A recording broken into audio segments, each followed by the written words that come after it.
Yes, Nurse Crane? How can I help you? I'm so sorry. I know Dr. Swansea wanted you to rest, but we have somewhat of a crisis. A crisis, you say? Our supply of antiseptics is nearly depleted. I was hoping there was another box up here, but...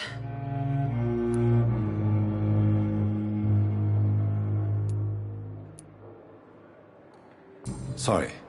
There's nothing here. Some of the patients won't last the night without them. Honestly, sir, I'm beside myself. I may have a solution. In France, during the war, drugs shortage was a daily problem, and we had to use our wits to overcome the shortages. However do you mean? If combined correctly, certain household chemical products can be used in a pinch instead. Now, where's the hospital storeroom? The storeroom? Fat chance. This is the Pembroke, and space is luxury we don't have. Everything used to be stored in the old morgue. Perhaps I should look there first. Where is this morgue? It's the large building behind the hospital. You'll need to go in the back door because it's been sealed off for sanitary reasons. Take this key. It opens a small back entrance at the end of a narrow street. The abandoned morgue behind the hospital. A small door at the end of a narrow street. On my way then. Thank you, nurse.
behavior is similar to the infected William Bishop.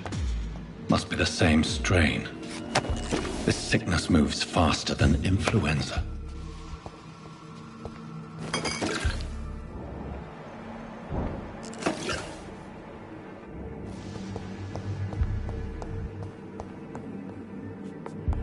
Balls of Mars, fortifiers. As popular as they are ineffective. But they do contain iron tartrate, and that might prove itself useful.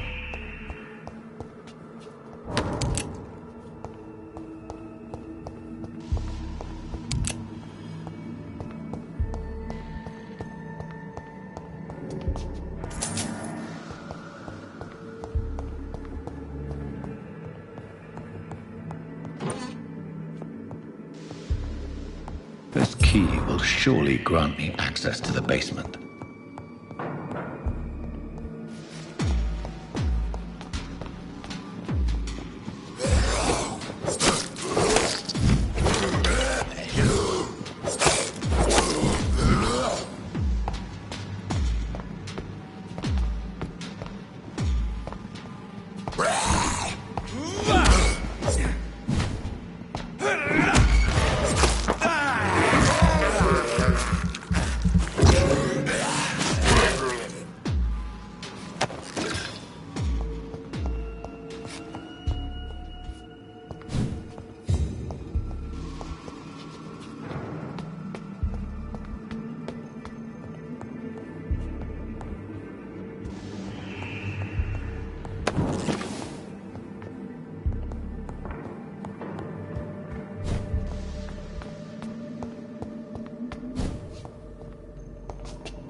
These skulls feed from corpses and the husks of animals. They're not after blood.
Mr. Connor's injuries don't match the report.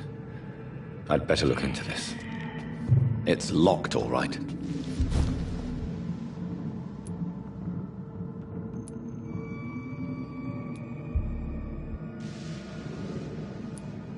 Traces of a pinkish foam at the corner of the lips.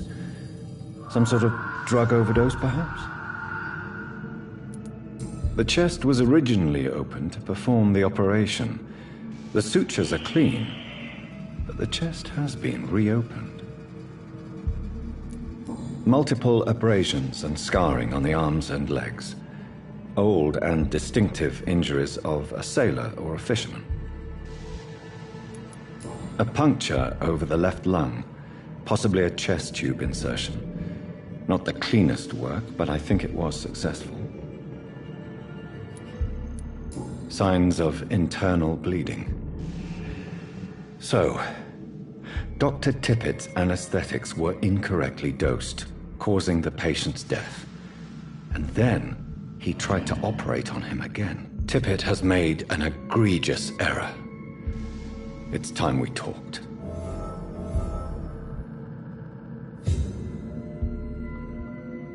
Tippett has made an egregious error. It's time we talked. It's locked.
Scowls can be so ferocious.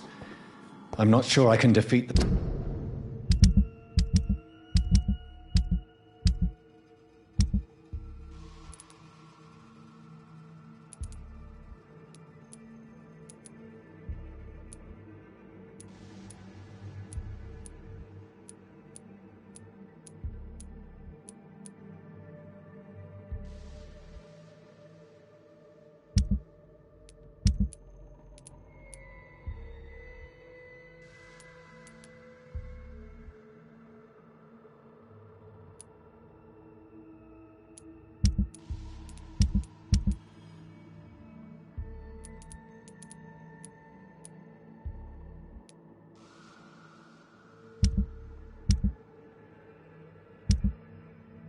becoming stronger.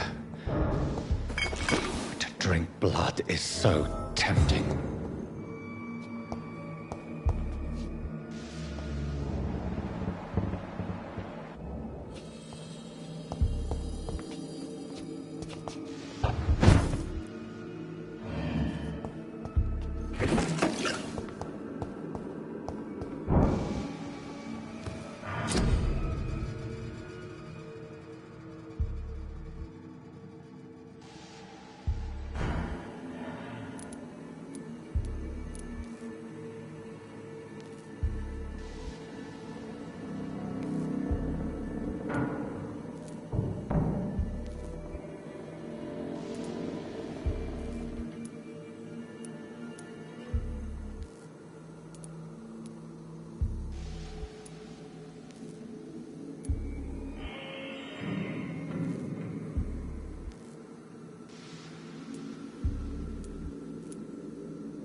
I wonder why the Goswicks came here in the first place.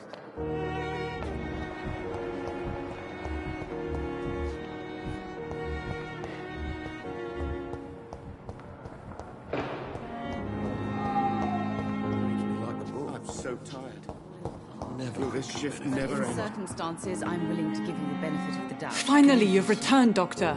Did you find anything of value? Yes, nurse. You've worked your first miracle, Doctor. Now, this patient here needs immediate treatment. Duty calls. When the storm has passed, I'll show you how to mix the remedy yourself with the same basic ingredients. Many thanks, Doctor. When you've finished, you ought to report to Dr. Swansea in his office. He's been looking for you. Seemed pressing.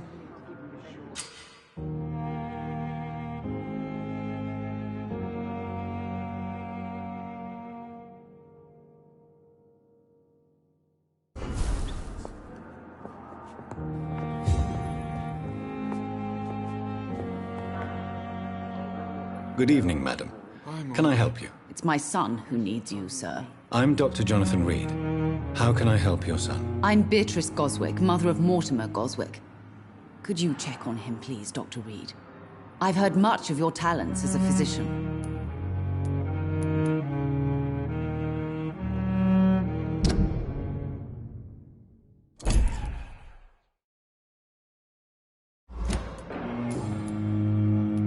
What can you tell me about yourself, Mrs. Goswick? Not much to say. Just take care of my Mortimer and I'll cover all the expenses. That's all that matters. May I ask if you have an occupation, Mrs. Goswick? I'm a teacher by profession. I teach young women who are more ambitious about their futures than their families. Are you really that rich? Most of the patients here are of a more humble origin, if I may say so. Yes, thanks to my husband. May he rest in peace. I can cover any needed medical expenses. What do you think of your reception here? Any complaints? I have had the uttermost reservations about this hospital since we arrived. But we had no other choice, considering the state of emergency. Is there something in particular that's bothering you? Some of the staff were not especially welcoming. I suspect they're not accustomed to dealing with patients of such social standing. Tell me more about your arrival at the Pembroke Hospital. What gave you such a bad first impression? The ambulance driver was quite rude, for a start. And that nurse, Miss Hawkins, seems to have quite a dubious attitude. What do you mean? She managed to secure a bed for my son despite the epidemic. It was a relief, but it wasn't cheap. She charged you for a bed? Yes, and I paid without question, considering the urgency of the situation. I share your concern, Mrs. Goswick. Be sure that I'll talk to the people involved. I don't expect compensation, Dr. Reed. But I'm aware such behavior would not be tolerated in other hospitals.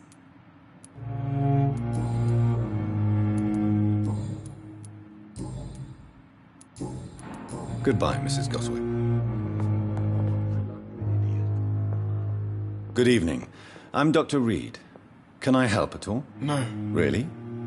Why are you here, then? I don't want to talk. My throat hurts too much. I suppose that this pain is the reason you're here.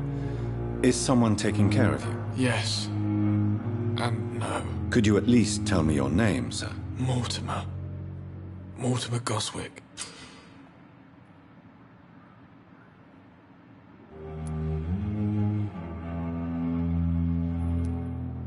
Do you need any help? I'm afraid I may, sir. I don't mean to be a burden.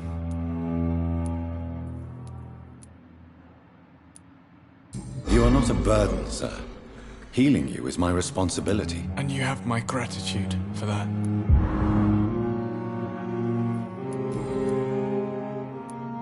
How painful is your throat, Mr. Goswick? So painful I'd rather not talk at all, Doctor. I'm sure you realize a doctor and his patient have to communicate, sir. Would it help if I gave you some paper and a pen? Not really. I see. Then maybe it's not just your throat that hurts, Mr. Goswick. Perhaps your sore throat is just the consequence of something more hurtful. Yes, maybe. But I don't want to talk or even write about it now. How painful is your throat, Mr. Goswick? So painful I'd rather not talk at all, Doctor. I'll let you get some rest, then. Good evening, Mr. Goswick. How are you? I'm okay. Tell me about yourself, Mr. Goswick. I don't want to talk, Doctor.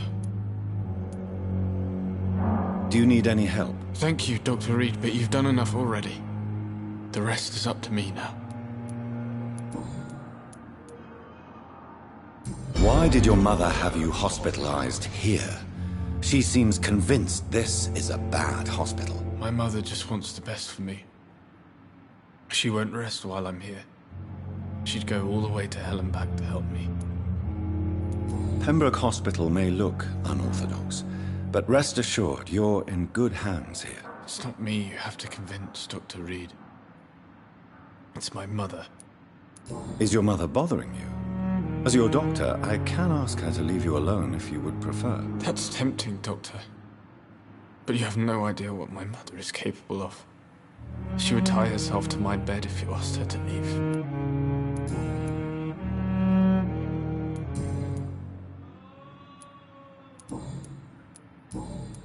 I have to go now, sir. But don't hesitate to contact me if you need any help. Good evening, sir. Doctor. Good evening, Doctor. How is my son doing?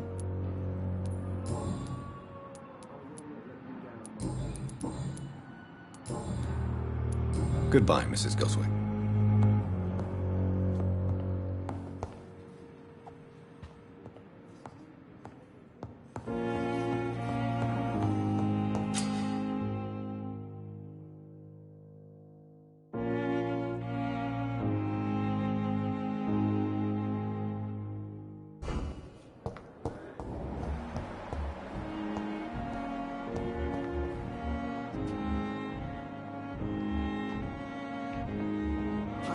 Too much energy for so little result. Good evening, Mr. Elwood. Evening, Dr. Reed.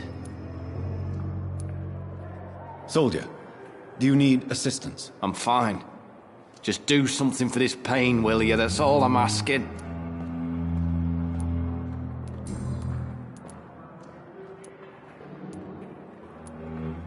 How close are you to Miss Horcroft? Are you aware that she thinks she is a vampire? To wait for her next nibble is the best reason to stay here. Every time she approaches my bed, she treats me like something tasty. A normal person. Aren't you afraid? She may hurt you if the game goes too far. She's quite harmless, I can assure you. Her head's broken inside is all. While I'm busted on the outside. But she's still beautiful. living proof that there's hope for me.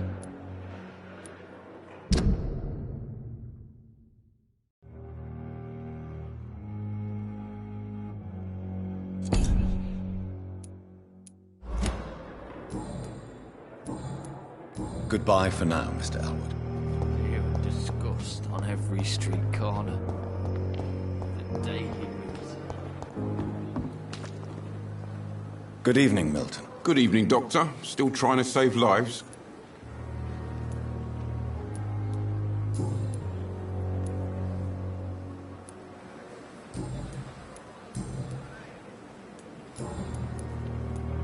Goodbye, Milton.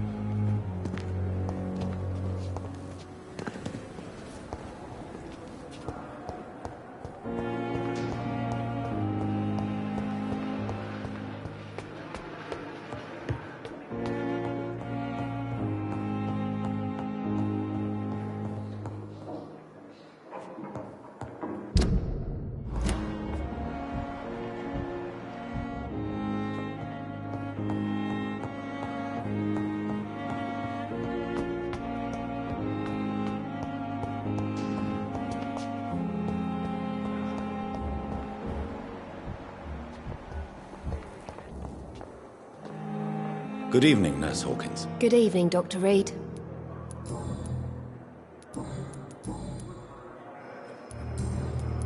Goodbye, Nurse Hawkins. The daily routine.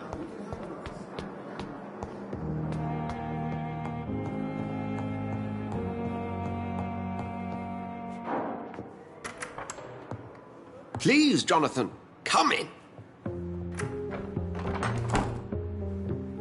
Fascinating, is it not? In the last decade, so many mysteries have been brought to light with our microscopes. The human body, biology's penultimate frontier. The more we explore its boundaries, the less we're able to trace a clear line between life and death. You, my friend, have a foot in both countries. The view must be vertiginous. It's at least as vertiginous as chatting about vampires with you, I would say. This must be all so new to you. This area of town, the hospital, a brand new life.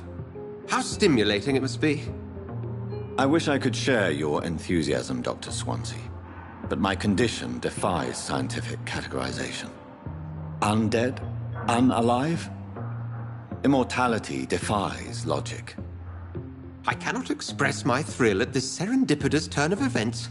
The world's most eminent specialist in blood transfusions, a vampire. One might say a gift from heaven.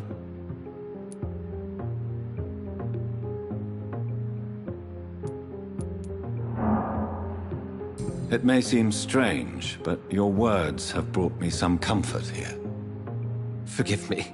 I've been an admirer of your work for a long time, and now you are so much more than a brilliant physician. And please, call me Edgar.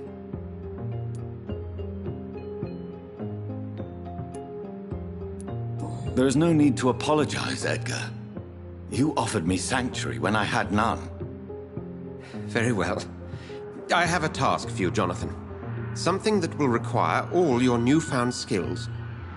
Please, go on. The Pembroke only survives through the generosity of our benefactors. Unfortunately, our main donor has found herself in a bit of a bind. Now, if you could help her out... A spokesman or politician is what you need.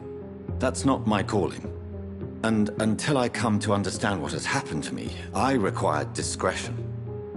Discretion is in order, Jonathan.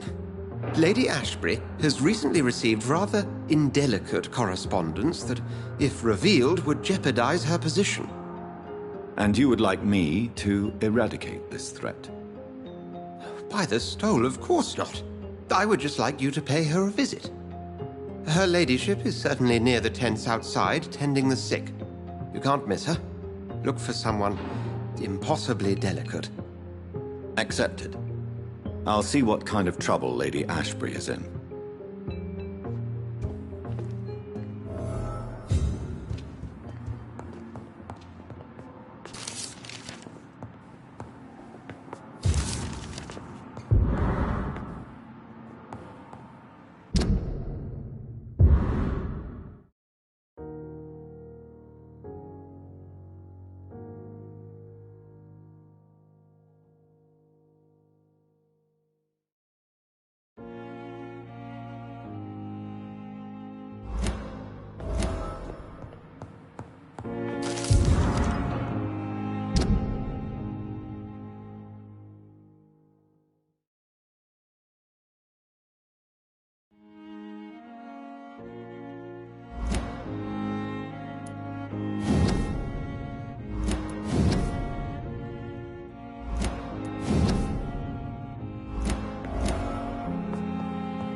You are going to reveal all your secrets to me, even the dark.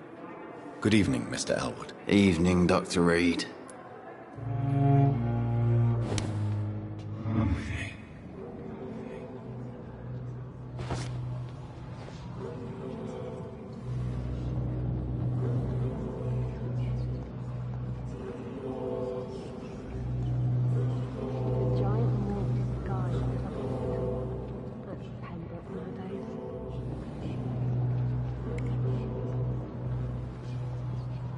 Perhaps I should have considered the offer from that candidate first.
So this is how it ends. Farewell, my life, you betrayed me, good.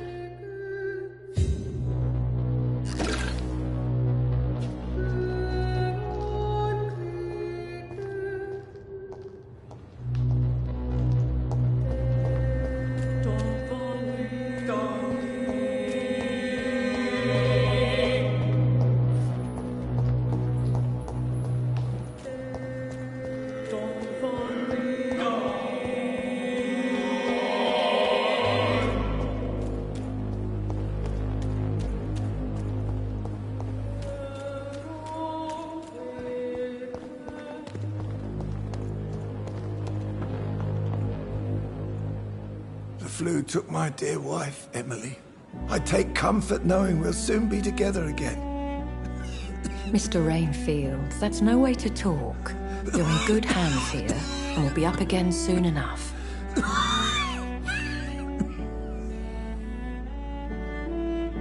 Now do me a kindness and get some sleep.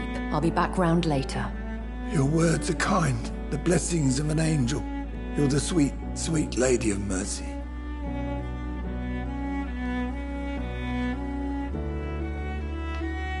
Good evening, Dr. Reed. It's a pleasure to see you again. You seem surprised. Dr. Swansea has brought me up to speed concerning your recent appointment to Pembroke Hospital. You're a the lady who saved me that night, before vanishing into thin air. I remember you from the pub with Dr. Swansea. Indeed. Allow me to introduce myself formally this time. My name is Lady Ashbury. I remember you well, in spite of the brevity of our encounter.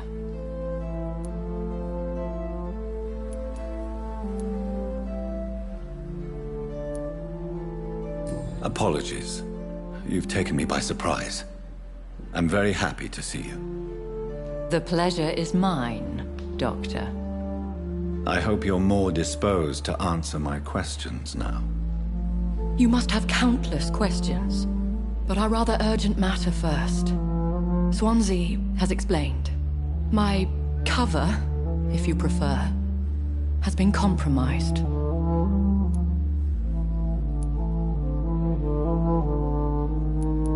Have any of the patients given you trouble? These poor souls have so little left to live for. I do my best to ease their pain. The world would be a better place if it were cared for by women like you. You make me blush. I am simply a necessary evil. Pardon my boldness, your ladyship, but I have questions concerning this condition we share. As a newborn, your hunger for answers is rivaled only by your thirst for blood. But the questions need wait. I'm a scientist. My trade is in the deciphering of mysteries, and I need information to feed my mind. I will gladly answer every question you have, but first, prove yourself capable of resolving my predicament without eating the culprit. Dr. Swansea has commissioned me to be your agent in this matter. You could start by explaining what's amiss. These past insufferable weeks, I've been the victim of extortion. I've made a first payment, but the blackmailer grows greedy. I must refuse his most recent demands. What are your expectations? Please be precise. As the newly appointed surgeon of this hospital, you are in an excellent position to ask innocent questions and deftly learn the identity of my blackmailer. Who would be so foolish as to threaten you? A kindred spirit. Even if it were the case, and I highly doubt it, a vampire would have asked for something more valuable than money. My suspicions lean toward a patient or their family. If we're dealing with an ordinary criminal, surely you've the means to deal with it yourself, if I may. As immortal tradition doth dictate, all fangs and